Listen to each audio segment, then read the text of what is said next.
आपने एक बेज़ुबान जानवर को मारा, गुंडे का आप पे आरोप लगाए, क्या कहाँ तक ये सच है, क्या है?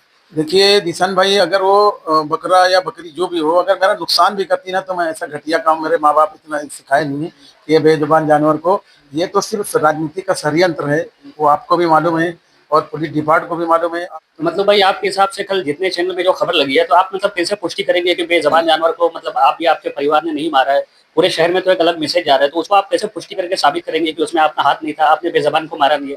क्योंकि कहीं न कहीं कुछ दिनों के बाद इलेक्शन है, उसमें भी आपको कहीं न कहीं इसका बड़ा नुकसान देखने को मिल सकता है। ये सब अभी चल रहा है, ये सब सिर्फ राजकारण का मामला है, सब इलेक्शन के षड्यंत्र है कि मतलब किसी भी तरीके से इनको तकलीफ दो, किसी भी तरीके से बदनाम करो। तो मेरे वार्ड के लोग और मेरे जो जानने मानने वाले लोग हैं, वो इतने वो नहीं है कि कोई यकीन कर लेगा। और हमारे वार्ड के लोग इतने सक्षम हैं कि वो ऐसे नहीं 3 बार से जिता रहे हैं और बड़ी भारी भारी मार्जिन से जिता रहे हैं। और अगर मैं उनके लिए सही से काम कर रहा हूँ, तो इंशाल्लाह आने वाला 25 में इलेक्शन और 26 में तो मैं चुन कर आऊंगा, उनके लिए जैसे काम करता था उससे ज्यादा करूंगा। और इससे मुझे कुछ फर्क पड़ने वाला नहीं। इस वक्त माजी नगर सेवक खान मतलूब सरदार हमारे साथ मौजूद है, जिनके ऊपर कल इन्हीं के वार्ड के इन्हीं के कुछ एक शख्स ने शांतिनगर पुलिस स्टेशन में एक एफआईआर दर्ज कराई। और एफआईआर ये दर्ज कराई कि किसी बेजबान जानवर पर इन्होंने मतलब गुंडई किया, इनके परिवार पर इसे गुंडई का आरोप लिया, जिसको लेकर इन्होंने आज एक पत्रकार परिषद रखी है और उसमें खुलासा किया कि मतलब सच क्या है। स्वागत है मतलब भाई आपका। शुक्रिया। मतलब जो कल पूरे शहर में हंगामा हुआ, हर चैनल पर खबर लगी कि आपने एक बेजबान जानवर को मारा, गुंडई का आप पे आरोप लगाए, क्या कहाँ तक ये सच है, क्या है? देखिए दिशान भाई, अगर वो बकरा या बकरी जो भी हो, अगर मेरा नुकसान भी करती ना, तो मैं ऐसा घटिया काम मेरे माँ बाप इतना सिखाए नहीं है कि ये बेजुबान जानवर को। ये तो सिर्फ राजनीति का षड्यंत्र है, वो आपको भी मालूम है और पुलिस डिपार्टमेंट को भी मालूम है। अब वो पुलिस किस आधार पे एफआईआर ले ली, क्योंकि एफआईआर, मैं भी एक माजी नगर से हूँ, 15 साल चुना हुआ आदमी हूँ और 3 साल आज भी मैं इलेक्शन न होने के बाद मैं ही काम कर रहा हूँ। तो मैं कोई ऐसा लोकल आदमी तो था नहीं कि भाई मैंने मारा तो कोई देखा। भाई वो इतने में 40-50 किलो वजन, 20-25-30 किलो जो भी वजन होगी, एक आदमी उठाता तो वहाँ 4-10 लोग जमा हो जाते। किसने देखा, किसके आजू बाजू मारी गई बकरी, तो उसको मालूम तो पड़ना चाहिए था। ये पुलिस का काम था कि इसको इंक्वायरी करना चाहिए। जैसा मैंने बताया कि मैंने ऑलरेडी पहले लेटर दे चुका हूँ, क्योंकि उसका बार बार लफड़ा झगड़ा सब तरफ होता रहता है। तो वो जब किसी से भी होगा तो वो हमारे और समाधान का नाम जाके बताता है। तो मैंने तो इसके वजह से जो ना पहले से पत्र दे के रखा। और पुलिस अभी इंक्वायरी कर रही है, पुलिस के ऊपर मेरा विश्वास है।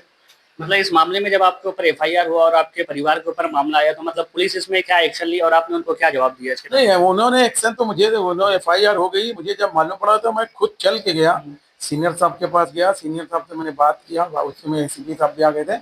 साहब इसके अंदर मेरा कोई लेना देना नहीं है और हमारे माँ बाप ने इतना ये सिखाया नहीं है कि मैं आज 18-19 साल के अंदर कभी मैंने एक थप्पड़ किसी को नहीं मारा, तो मैं वो जानवर को क्या मारूंगा। दूसरी बात, उन्होंने मेरे को विश्वास दिखाया, मैंने साहब जो है इसके ऊपर इंक्वायरी करिए, अगर मैं दोषी हूँ तो मैं आज भी आपके चैनल के माध्यम से बोल रहा हूँ कि मेरे ऊपर जो सजा, कड़ी से कड़ी सजा लगे। लेकिन अगर मैं दोषी नहीं हूँ तो पुलिस ईमानदारी से इंक्वायरी करे और उसके बाद जो खोटी कंप्लेन किया उसके ऊपर एक्शन होना चाहिए। और मुझे सीनियर साहब के ऊपर और पुलिस डिपार्टमेंट के ऊपर, एसीपी साहब और डीसीपी साहब सब पर भरोसा है कि वो मेरे साथ इंसाफ होगा। मैं ये नहीं बोल रहा मेरी तरफ से बोलो, अगर मैं आरोपी हूँ तो मेरे ऊपर गुनाह दाखिल होना चाहिए, हो गया है, कार्रवाई होनी चाहिए। और अगर मैं दोषी नहीं हूँ तो जो दोषी है उसके ऊपर भी कार्रवाई होनी चाहिए। तो मतलब भाई आपके हिसाब से कल जितने चैनल में जो खबर लगी है, तो आप मतलब कैसे पुष्टि करेंगे कि बेजबान जानवर को मतलब आप या आपके परिवार ने नहीं मारा है? पूरे शहर में तो एक अलग मैसेज जा रहा है, तो उसको आप कैसे पुष्टि करके साबित करेंगे कि उसमें आपका हाथ नहीं था, आपने बेजबान को मारा नहीं है? क्योंकि कहीं ना कहीं कुछ दिनों के बाद इलेक्शन है, उसमें भी आपको कहीं ना कहीं इसका बड़ा नुकसान देखने को मिल सकता है। देखिए ऐसा है कि इसीलिए मैंने क्योंकि हमारे भी लोग शुभ चिंतक हैं शहर के अंदर, हमको फोन आ रहे थे लोग, मतलब एक मजाक का शहर, मजाक जैसा बन गया कि लोग ऐसा बोलते कि मैं कोई लुक्का लफंगा होता तो लोग सोचते कि भाई चलो यार मार दिए होंगे। मैं एक जिम्मेदार आदमी हूँ, मेरा नुकसान भी अगर वो कर देगी तो मैं नहीं मारता। दूसरी बात है कि यह मैंने इसीलिए पत्रकार परिषद बुलाया कि भाई मैं, अगर मैं अपनी बात नहीं रखूंगा तो पूरा शहर यही बोलेगा, तो हमारे वार्ड के भी लोग बोलेंगे कि यार भाई ने कुछ अपना स्टेटमेंट दिया नहीं। इसीलिए मैंने पत्रकार परिषद लेके अपनी बात रख दी है। और कानून कायदे का मामला अब चल रहा है पुलिस स्टेशन में, पुलिस इंक्वायरी कर रही है, जो सच होएगा वो सामने आएगा। सामने वाले का ऐसा आरोप है कि 2019 में कोई पुरानी रंजिश हो, उसको लेकर आपने ये कदम उठाया। मैं बोलता हूँ ना, पुरानी रंजिश है या नई रंजिश है, 19 और आज 25 कितना साल हो गया है, 7-8 साल हो रहा है। मुझे करना रहता तो बकरी बकरा कब पालो मुझे तो पता भी नहीं था। कि भाई मैं करना रहता तो पहले करता, अभी क्यों किया? 7-8 साल लगे। तो इससे ये साफ जाहिर होता है, ये 19 का जो हवाला दिया इससे साफ जाहिर होता है कि ये राजकारण का मामला है। कहीं ना कहीं जो लोग लड़के हारे हैं ना, उनको लग रहा है कि अभी 25 में इलेक्शन आ रहा है, तो मेरी खुली उनको चुनौती है, दावत है कि आप लड़िए, राजनीति उसी तरीके से करिए जैसे की जाती है। राजकारण कोई मेरे बाप की जागीर नहीं है, जितना अधिकार मेरा है उतने अधिकार आपका है, आप लड़िए।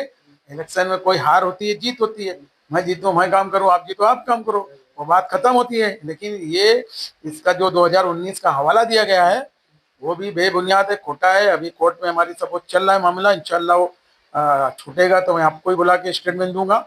और छूटने हैं क्योंकि आरोप तय नहीं हुआ है किसी चीज का। और ये सब अभी चल रहा है, ये सब सिर्फ राजकारण का मामला है, सब इलेक्शन के षड्यंत्र है कि मतलब किसी भी तरीके से इनको तकलीफ दो, किसी भी तरीके से बदनाम करो। तो मेरे वार्ड के लोग और मेरे जो जानने मानने वाले लोग हैं वो इतने वो नहीं है कि कोई यकीन कर लेगा। और हमारे वार्ड के लोग इतने सक्षम हैं कि वो ऐसे नहीं 3 बार से जिता रहे हैं और बड़ी भारी भारी मार्जिन से जिता रहे हैं। और अगर मैं उनके लिए सही से काम कर रहा हूँ तो इंशाल्लाह आने वाला 25 में इलेक्शन में 26 में तो मैं चुन कर आऊंगा, उनके लिए जैसे काम करता था उससे ज्यादा करूंगा, और इससे मुझे कुछ फर्क पड़ने वाला नहीं है। मतलब भाई ये भी आप खुलासा करेंगे वो कौन लोग हैं जो बेजबान जानवर के मतलब सहारे आपको बदनाम करने की कोशिश कर रही है, आपकी छवि खराब कर रहे हैं? आखिर वो कौन लोग हैं? इस राजनीति के पीछे किसका हाथ हो सकता है? अभी आप समझ लीजिए कि मैं उनका नाम लेकर क्या बोलूँ, नाम लेना नहीं चाहता हूँ। आप भाई यहाँ 2 ही फाइनल था, एक फर्स्ट था एक सेकंड था, सेकंड के लोग हैं, उनका क्या नाम लूं? नाम लेने से उनका नाम हो जाएगा तो 2025 में मालूम पड़ेगा कि आएंगे कि जाएंगे। वो तो पब्लिक जनता तय करती है ना, और जनता तय करेगी। अगर मेरे काम से नाखुश होगी तो मुझे बाहर करेगी, और उनके ये जब जो षड्यंत्र रच रहे हैं तो इनको बाहर करेगी। चलिए बहुत बहुत शुक्रिया। ये खान मतलूब सरदार थे जिन्होंने अपनी मतलब आज पत्रकार परिषद बुलाया, उसमें ये साबित किया कि जो बेजबान जानवर को लेकर इन पर इल्जाम लगाया गया कहीं ना कहीं ये राजनीति षड्यंत्र है और इनको बदनाम करने की कोशिश की गई, इनका ऐसा कहना है। इसे हम आपको खबरों के पीछे की वो खबर दिखाएंगे जिसे आप बाखबर सिर्फ आप देखते रहिए सत्य आज तक फ्रॉम दी वर्ल्ड।